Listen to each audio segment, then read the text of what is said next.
it's kind of interesting that Tyler is talking about the whole DJ Khaled situation now. I think he went on that Hot 97 radio interview for like an hour and a half. I was very surprised because Tyler doesn't really do interviews like that. He doesn't really like talk about drama like that. So I was very, it was interesting.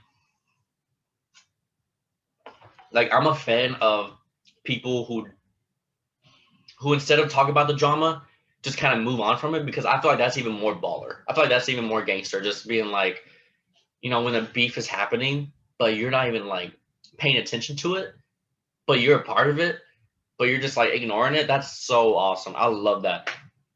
But that's what Tyler the Creator did, a couple years ago with DJ Khaled. But I mean, I guess he want to talk about it now. I mean, it's been 2 years, so it's fine. The whole DJ Khaled and Tyler the Creator albums came out in the same week. This was Igor era, Igor.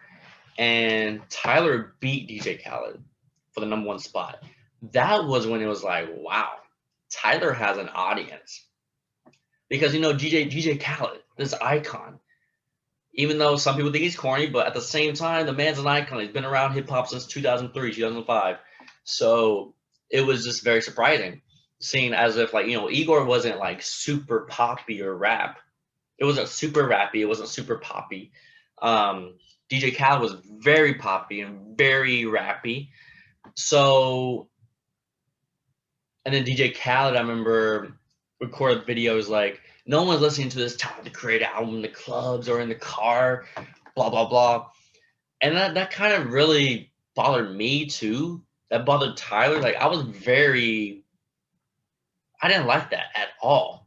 Because it does, like, just because a song isn't being played in the clubs, it's not being played in strip clubs, it's not being played in, like, drinking, like, it's just, that doesn't mean anything. Like, the world's bigger than that. Like, you can listen to music anywhere, doesn't matter. So I thought that was very old school of DJ Khaled, which DJ Khaled's been very, like, kind of popping. Like, he has reinvented his career. So I was very disappointed in that comment of his. And I said this on this podcast during that time too. But like, Tyler didn't say anything, and I loved that. But it's been 2 years, he said, but he was just saying how, like, he was disappointed because, like, he should have known that. Like, he should have had that self-awareness already, just because the song isn't being played in public areas, So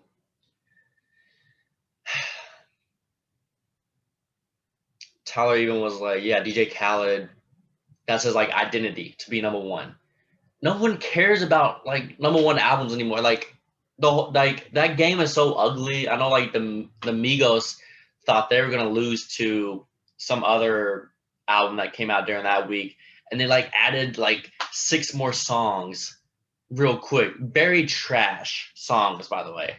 And it's just like, Pam, stop making these 30-song albums just to get the #1 spot. Like, for the music nerds, I feel like that bothers. For the public, whatever. But, like, that bothers me. It's just like, it's ugly. It's just kind of like 30 songs. Just don't, like, it's just such a sacrifice. It's like, give me 12 good songs and just cut the rest. It's just kind of wearisome and tiring. It's very tiring for me because I'm not going to listen to a 30-song album. I'm not going to listen to a 20-song unless you are, like, my top 3 artists or whatever. But it's just, I hate that game, and I hate just the streaming era a little bit. Like, that's the only part I hate about the streaming era. Whatever.